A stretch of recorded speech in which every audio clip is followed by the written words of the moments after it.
Hey, what's up, you guys? My name is Mitko Karshovski, and welcome to episode 77 of That Remote Life podcast, where we hear from location independent entrepreneurs and professionals so you can learn to quit the cubicle and live life on your terms.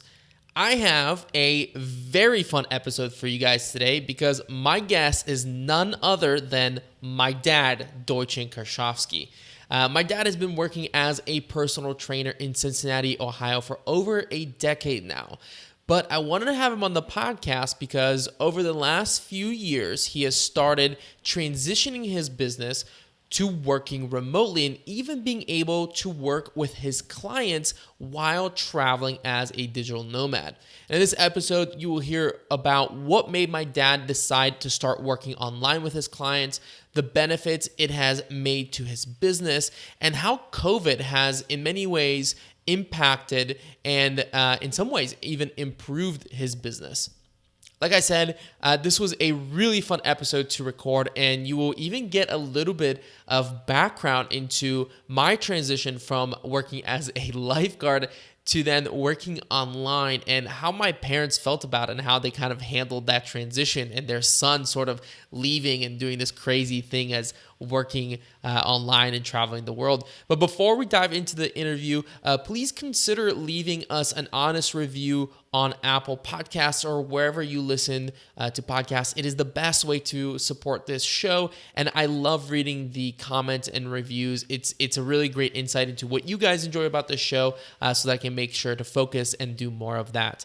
All right, you guys, without further ado, let's dive into this fun interview with my dad, Doychin Karshovski. All right. Well, this is a very interesting interview for me because I have never talked to our guest in English before, I don't think, because it's my dad. So, my dad, Doychin, for those who don't know you, welcome to the show. Hello, hello. This is going to be, Dad, I have to be honest. I have interviewed so many people on this podcast at this point. I was actually very nervous to have you on the podcast because this is very weird. This is very strange for us to be talking over Zoom in English and in an interview format. So, are you feeling nervous? How does this feel? Never. You should be actually nervous. Okay. So, the reason why I wanted to have you on the podcast was I was talking with my friend Travis recently from Extra Pack of Peanuts, and we were talking about the fact that over the last couple of years, you've gone from being, like a regular entrepreneur sounds bad, but somebody whose business was stationary and like you were working with clients face to face to transitioning into more of a location independent business to the point where you are now, if you want to be, a digital nomad. And I even remember, what was it, like last summer or maybe last fall? I remember I got a picture. I was back here in the States and you were in Bulgaria. And I got a picture from you that was of you at night in our office, like in our bedroom, in our apartment in Bulgaria. And you were working with clients, and the picture said, I'm a digital nomad now too, which is very funny. So that's why I wanted to have you on the podcast, just talk about why did you do that and everything like that. So to get started, can you tell people what is your business and like what are you actually doing with clients? Well, I help extraordinary people to become better in what they do. This is my tagline. I learned it from one of your many books that you recommended to me. So I'm now addicted to all this like self-improving business books. But anyway, I was for many years I was personal trainer, physical trainer. I was helping people to get in shape, and this slowly developed, evolved into more like wellness concierge coach. Like I really help people to become better in their physiology and then perform better. Optimal performance is another term that we use. Peak performance. um, And who would you say, like, who buys this service from you? Like, who are the people that are like your clients that are like your perfect client, for example? yeah, we had this conversation long time, like trying to figure out who is my like best client and the avatar of my clients. And when I look to my like clients now, 80% of my clients are doctors, which is kind of weird. Doctors to buy like my like personal trainer services. Other clients are people who are Why do you very think why do you think that's weird? Like, why do you feel that that's weird? well. Doctors are. We have this picture like for doctors that they know everything about health, and if you know everything about health, you probably are in great shape and you don't have any problems. Apparently, this is not true, not just for doctors, this is not true for like any profession. Very often, actually, you have the opposite. You know everything that you need to do, but you don't have you need a little help to implement this in a real life. And then what? Everything sounds good. Like, you have a personal training business, you're working with doctors, so that's great because, they can pay well and whatever. Uh, why then start working remotely? Where did that idea come from? Well, watching my son having the best time of his life and traveling and visiting these places and actually making money. Well, of course, it, it it's always been on my like in my dream list to travel and be able to support myself not only in making money but making sensible change in other people's life, if this makes sense, because it's not just about money.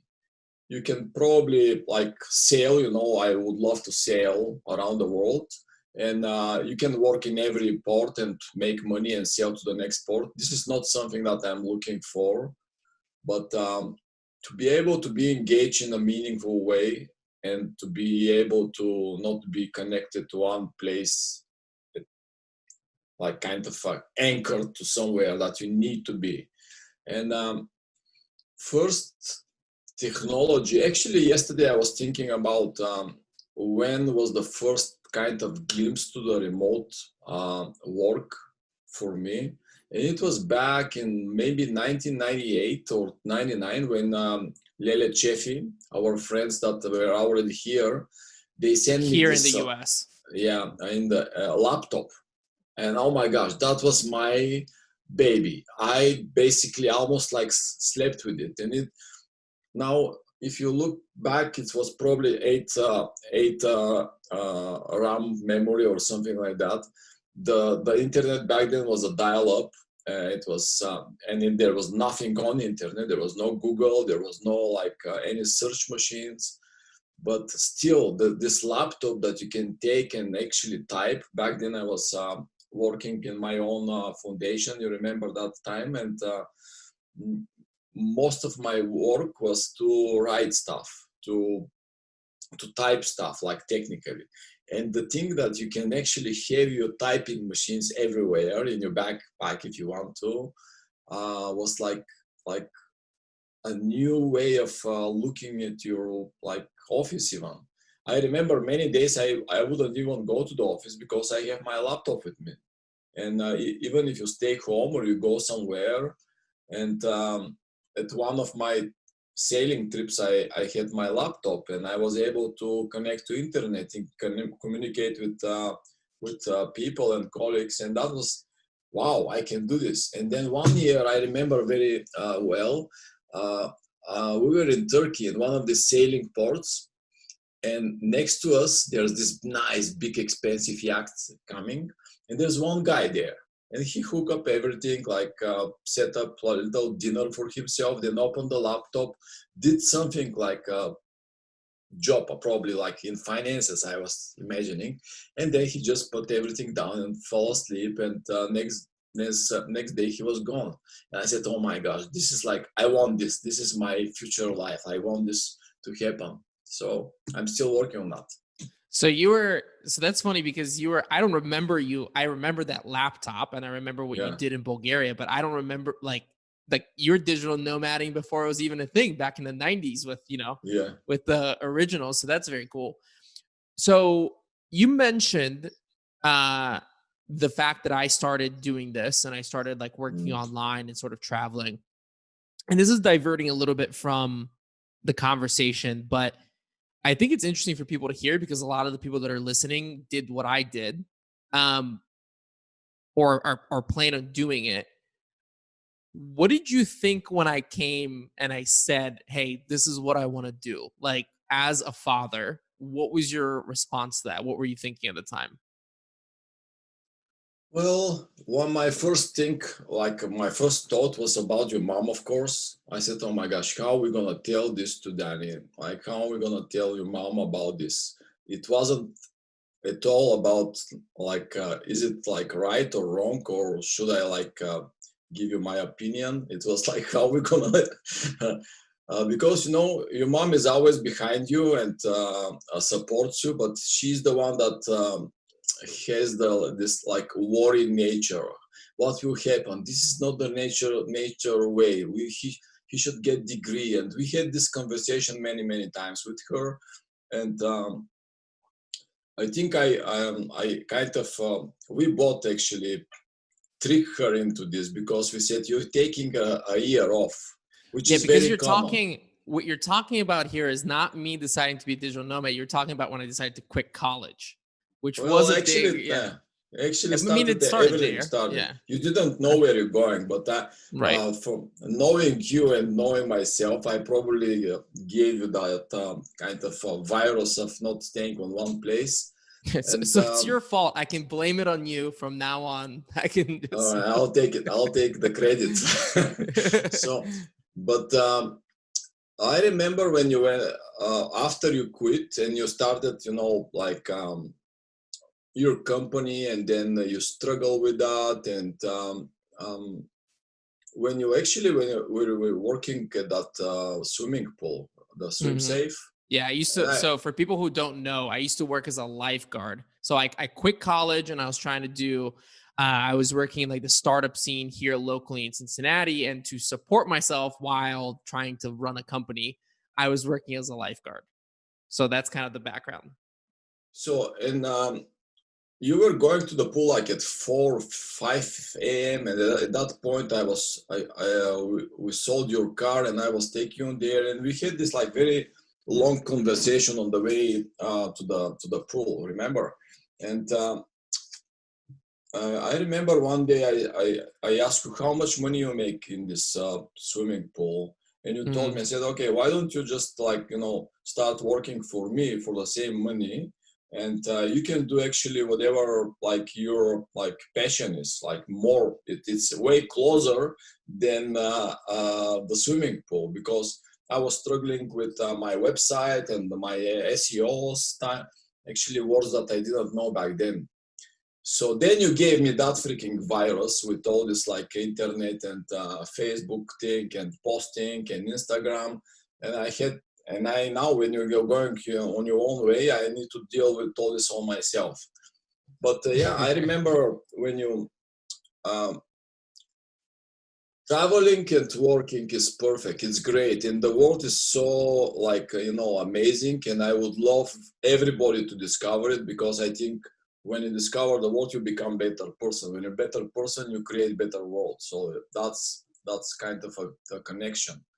And I would love that all your friends actually are discovering this through your stories. And Ian and Caroline, they discover Bulgaria, and so many friends.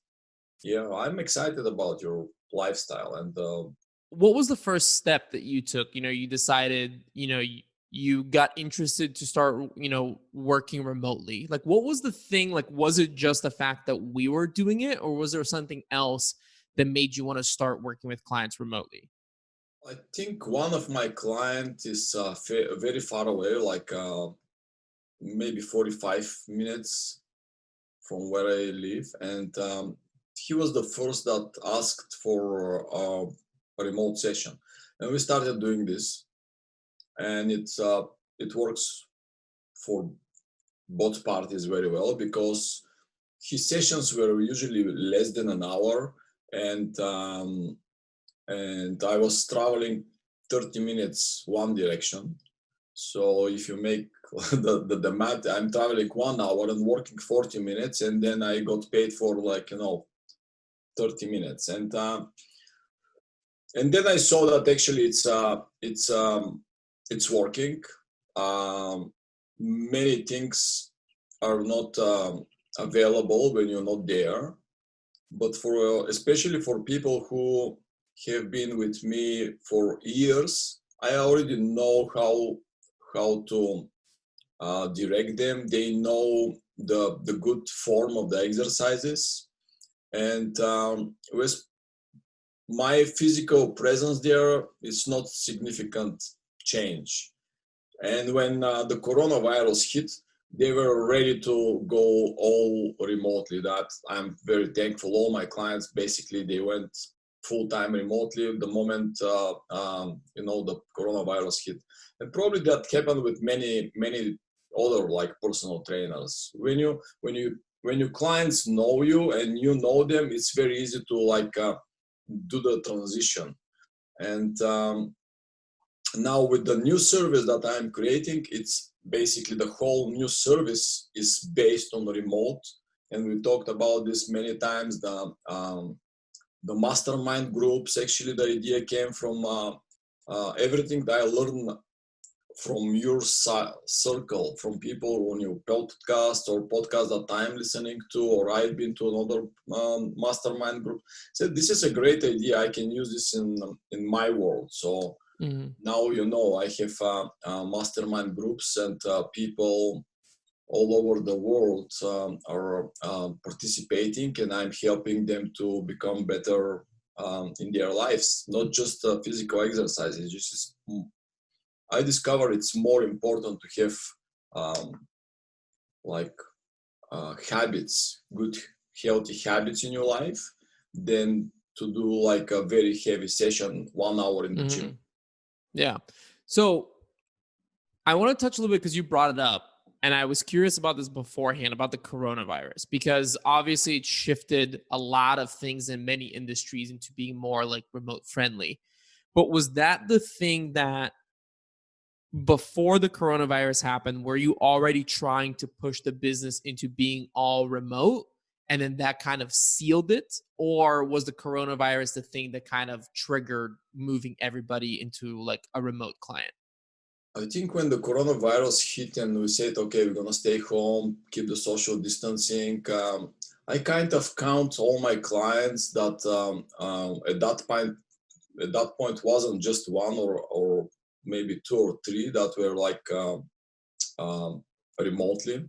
And I Because you had had this, transitioned a few of them yeah, before that. yeah, and I got so calm. It's okay. I will be fine. If even nobody else switch, I will be just fine. I will survive. We've seen worst, and that gave me such a comfort to experiment and to push to new things, and also gave me a lot of time. And time is it's something that we don't get back. And I decided to spend this extra time at the beginning in just investing in myself. I start reading about all this remote stuff and possibilities and what people do, and finally everything clicks and clicked, and Yeah. I'm so happy where I am now. Basically, I don't need any more new clients. I would love to develop more the new service, like to be more exciting for me, and I'm bringing new stuff. It's so funny because every time when I read a book or listen to an interesting podcast, I can't wait to see my people in the group to give them this fresh knowledge and to ask them to apply and to try new stuff. And that's why I'm so thankful to all these people who are putting out the knowledge. It's a cutting edge experience. I follow the Dr. Peter Attia, other podcasts. I'm just having brain fog now. Brain fart. But yeah, brain fart. But this is a great way to, and we didn't talk about this, but my best clients now, my new best clients, because I keep my precious VIP American clients close to my heart, but my new generation clients are expats. So Mm-hmm. this is my like new avatar, Bulgarian expats all over the world, and very often they are um, not aware of this cutting edge knowledge because it's happening here in America. Everything fitness and wellness is basically real, the front way of what is happening. Probably stuff happens in England too, or like other developed Western countries. But this is very like more business oriented. So if somebody discovered something, it's already out there. Somebody is making it like happening. Mm-hmm. So I'm kind of the delivering boy to like I'm reading. Oh, this is very cool. I'm gonna give this to my people, and I keep this very like exciting for myself because I keep these groups very small. So I have a personal touch with every one of them, and I can basically personalize every piece of information that I'm giving them. So it's not just like do box breathing, but when you're gonna do Right. the box breathing, you do this because your job is this, or do this before meeting, or um, Yeah, I definitely want to touch because I think that what you've done essentially is like you niche down and you're taking, and this is something that other people have done where like something is happening in English and they take the information in English, and for example, like, you know, they will like move it into like Spanish and they will sell it to like a Spanish audience or to a German audience or whatever. And so where there's less competition. I think that you've done that in a very interesting way. And I remember that like when this opportunity kind of started coming up, like I was like, you know, you need to do this because it would be very interesting. I want to go back to talking about transitioning your clients that were in person to then moving them into remote, because I think that there's probably people that are listening who have clients they work with in person and are afraid to start that conversation of saying like, okay, well, why don't we do this remotely, because they're afraid that maybe they're going to lose some clients. So do you have any tips to those people who already have clients but they want to transition them to like working remotely with them, and like how to do that so that like how did you start that conversation to make sure they didn't like leave? I remember I just finished that book, Red Velvet Rope Clients, or How to Book Yourself Solid. Yeah. And the red line in the book was like how to explain to your clients that they are very special, and how to create this mechanism to have only special clients, only VIP clients, and cut back everybody else, because Mhm. you're very good in what you do only when you work with extraordinary people. I said, that's very interesting. I have only one client, but I probably want to cut. And so I slowly introduced all my clients to this concept, the red velvet rope, explaining that they're exactly fitting in my red velvet, which is true. I Mhm. love all my clients. And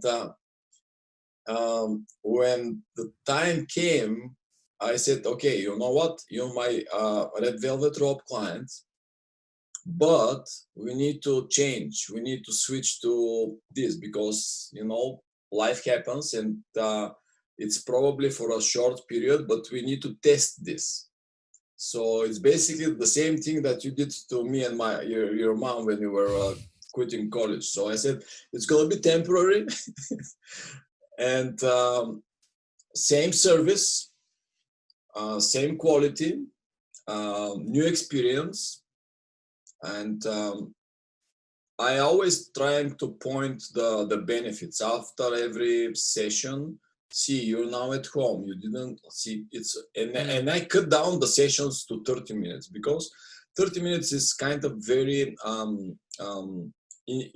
you can be very effective in 30 minutes. In 1 hour remotely, you tend to kind of um, the effectiveness is kind of watered down a little bit. You have Mhm. more downtime, and for people who are very in shape, I have already workouts, and for some of my clients, I check how they slept the night before with the Aura Ring. and I see how recovered are they, and I can change, basically create a personalized session hours before the session, Right. before I meet them. They even don't know what we're gonna do, and sometimes they suspect. They said, "Oh, Doychin probably saw that I slept 97% last night, and I'm ready, and that's gonna be a very heavy workout."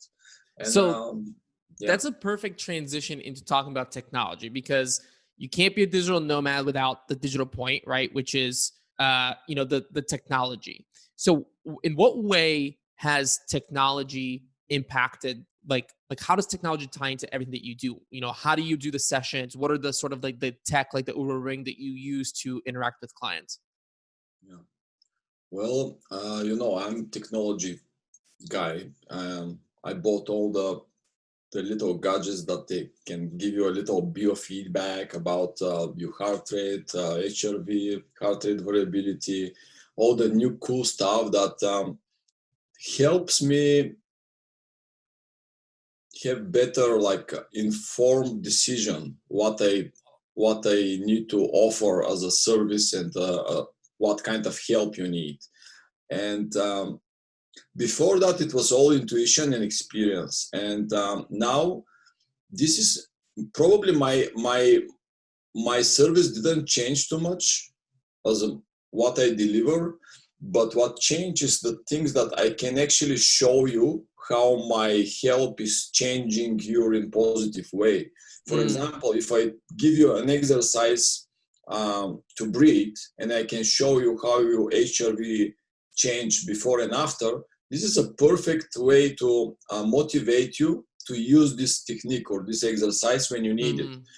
So in this way, it's because the technology is still not very accurate, and everybody said, "Oh, this is kind of not very accurate. It's not like," and many people get obsessed with the information. They become like HRV junkies, taking all them or. So anyway, it's more important motivation, and to have this like self talk. Everybody, I see this is happening, this is actually working Right. for me. It's not just my trainer that told me and that's gonna be a good for me. It's they have like another objective, way to see that. Yeah, they have like analytics that they're seeing that what they're doing is actually having an effect. What are some of the tools that you're using?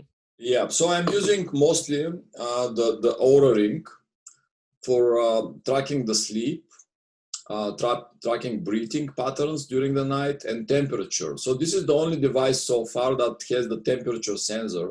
And stop me because I can talk about this a long time. But another device that I'm obsessed with in you now, you have it now, the Apple Watch. Um, they're coming out with the new Apple Watch in months, and I suspect they will release more biofeedbacking stuff in a way of a new sensor that nobody actually has now, the oxygen saturation sensor. And this is going to be a huge change, because imagine when Fitbit came out with the heart rate, and Hmm. then it's just a heart rate. Nobody now watches just the heart rate, but HRV, heart rate variability, which is, for somebody who doesn't know, is the microseconds, milliseconds between two beats of the heart. So if you have a heart rate of 60, they are not equally spread in the 60 pulse. They have like a little bit in here and a little bit there, and the more you have, the bigger HRV, the better your sympathetic and parasympathetic system communicates with each other. And this is very important, especially now with the virus. You want to have your immune system ready to respond. And high HRV means that these two systems communicate with each other very well. So you're ready to respond whatever happens. It might be a run, it might be a workout, it might be a virus, but they are ready to communicate Hmm. and make a decision faster. So temperature is very important, because the ring back, because when you sleep, your body temperature needs to drop down with 1 degree, and if it doesn't, you don't have a very quality sleep. Now, we used to measure a sleep just with a time, 8 hours, kind of, this is, but then there is so many things in the sleep that needs to happen to have a quality sleep. You need to have this REM sleep, rapid eye movement. When you actually, this is actually for your brain. Your brain recovers. You learn new stuff. You remember. You forget. This is very important. You forget stuff to make room for new. And also, this is very important for you guys when you want to be creative. This is the time actually when your brain creates new connections between the new learned stuff. So this is very important. Without REM sleep, you're gonna be like in constant fog. You think that you're learning, but nothing clicks, nothing kind of connects. And now we can measure the REM sleep. You watch measures it, and it needs to be at least 10-15% from the entire sleep. And then the deep sleep is when same thing happens, but for your muscles and skeletal systems. Then you recover from workout. Then usually like deep sleep is when you physically recover and you're ready for the next day challenge. So I'm tracking all this stuff for my clients, and then this is a new stuff. Like I can do this remotely. It doesn't matter if you're in the same country or in the same like city. I can do this now remotely if you grant me access to your biofeedback Yeah, device. I think that's so interesting because and I spoke recently about this on a previous episode with Dr. Emil Goliath, who was on here. We talked about it before we hit record, but like this whole concept of, and like we talked with him about where this is going is I want somebody who can read all of those statistics for me and tell me what do they mean, right? So like I want to go somewhere and get a whole bunch of tests done in another part of the world where it's much more affordable and not thousands of dollars in the US. Send them over to somebody like yourself and say, what does this mean?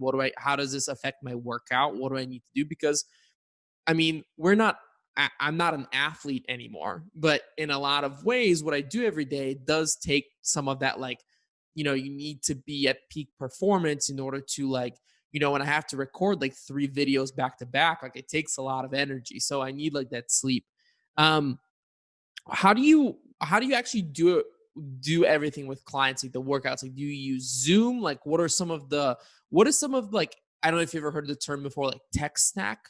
I don't know. Have you heard that term before? Like, what are like the tools and the tech that you use to work with clients other than, like some of the like biofeedback things? Because I think it's interesting for people who want to work remotely. What are the tools that you're using to actually make the business work?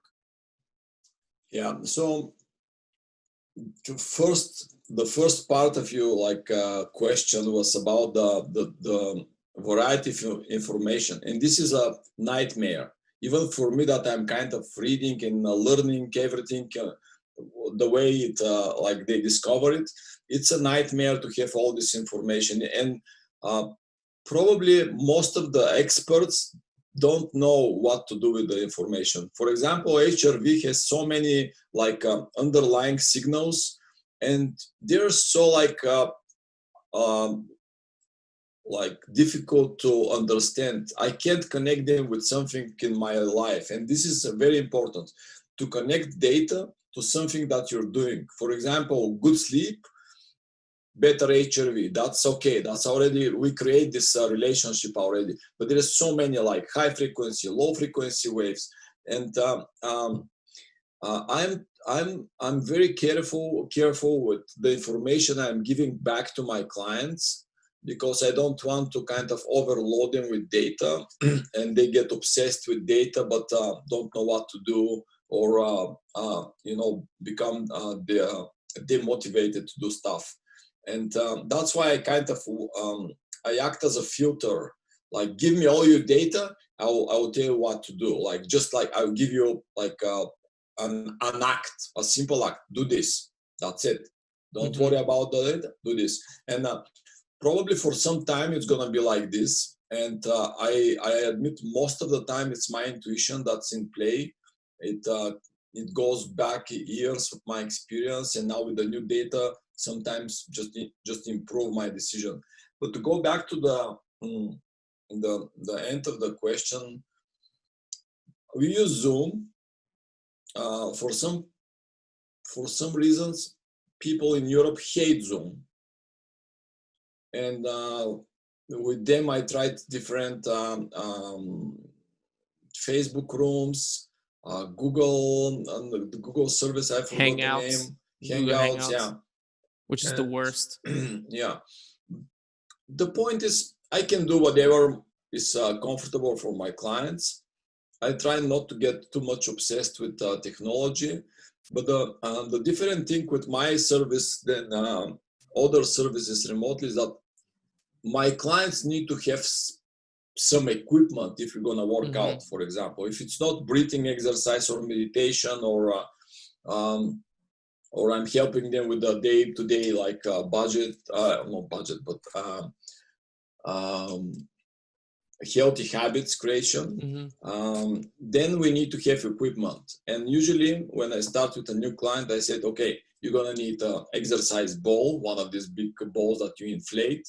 You're gonna need the TRX, and TRX, I'm like big proponent of TRX. Great for traveling. You got us some, and we take it with us. It's very easy to travel with. Yeah, and that's it. I don't need anything at the beginning.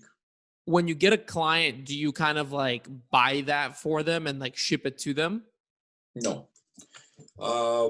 There was a time I was playing with the idea to buy and give them, or for their birthday, I had this joke. I will buy them the heaviest dumbbell I can find in the store and just send them to, or leave in front of the door, but not anymore. So my clients now, the new clients are in Europe. So just sending them something, it doesn't work.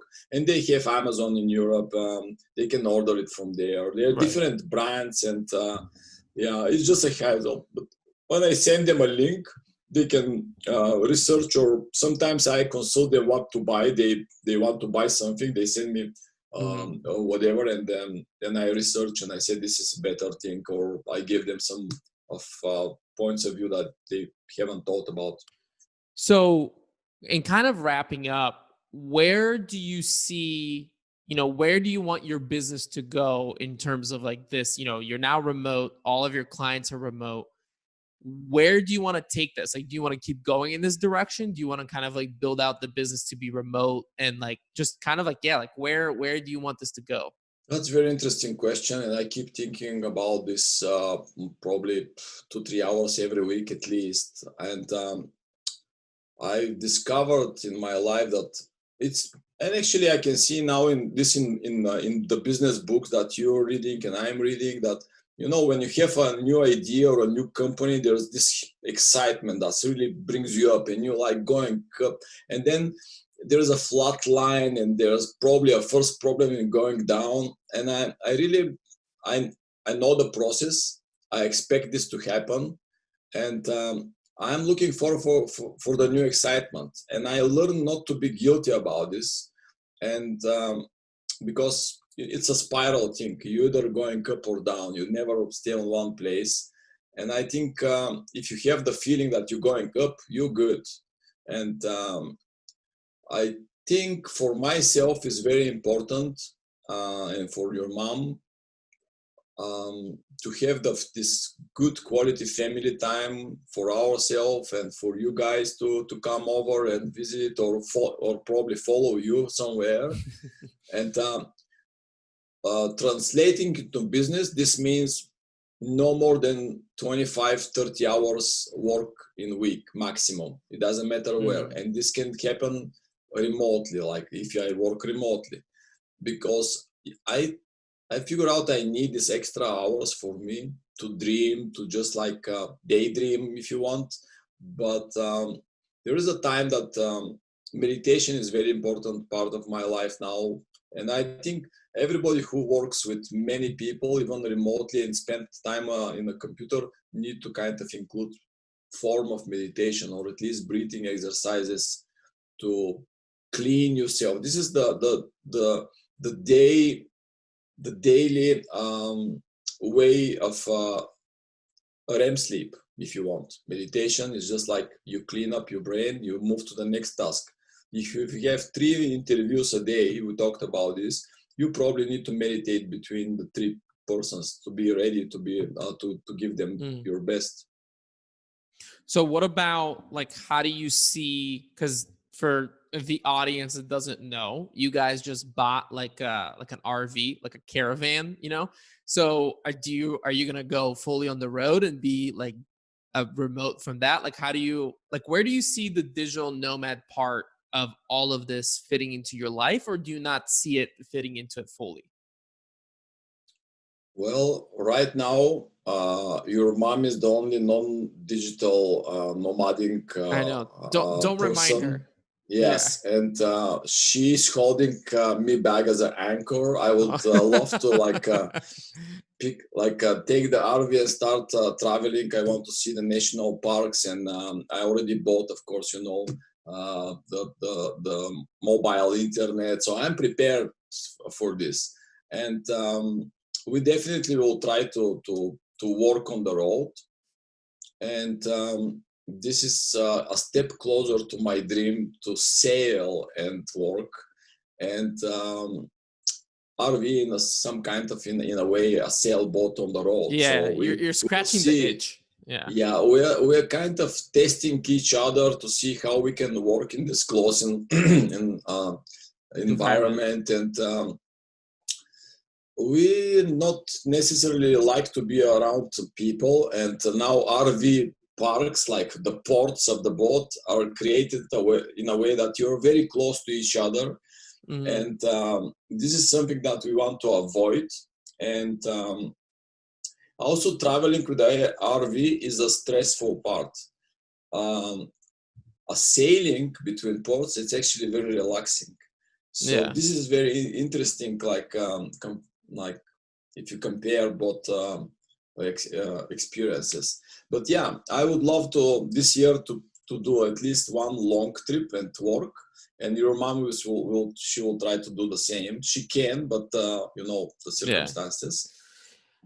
Well, and I think what's really interesting about your story and sort of like the way that you've done this is that, I mean, I hope it's okay for us to share your age, but you're in your 50s, so it's not like you're, a young, I mean, you're a young guy, but you're not, you're not like 30 or something like that. So you were able to do this. So age doesn't really matter. And like one of the things that I've had conversations with like you and mom about is like, hey, when you want to retire, you don't need to have as much money saved up to retire in order to retire in the US. Like, go somewhere abroad and retire there, and maybe keep a couple of clients on. You'll still be able to generate income, but you can bring that retirement age down. I think for you guys and for anybody who's listening who is older, who is Yeah, in their 50s, that's really important, is like, take your clients remote, cut them by half, or even just leave a third of them depending on what your financial situation is, yeah, and you get to retire early and actually go somewhere. yeah. So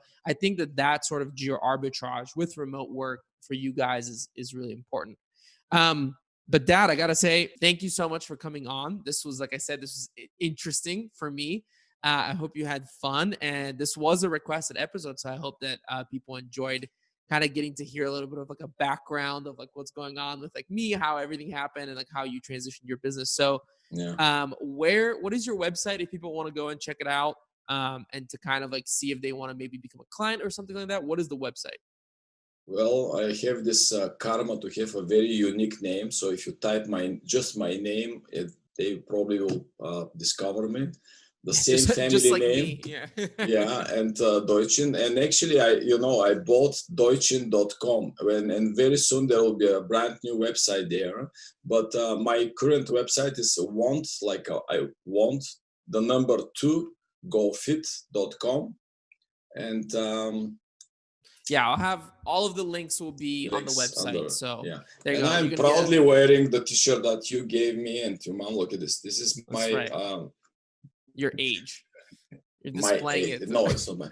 And I wanted to say something on your last statement about the people being afraid of.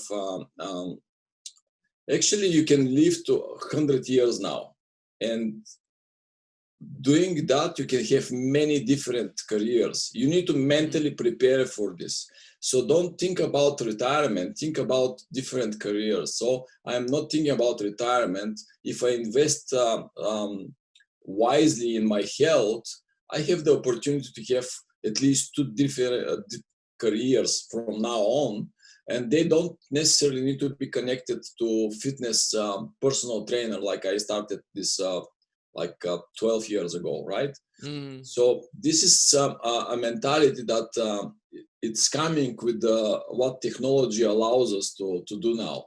You can do remote stuff and probably, if I have one client, I earn enough money to live 1 month in Bulgaria. So that's freedom. Just think about this, and then you have this mental kind horizon to think about new stuff that can make you like happy. Yeah, well, that's the beauty of geo arbitrage. So yeah, couldn't think of a better way to end. Dad, thank you so much for being on, and I guess I'll see you soon. See you soon. Yeah.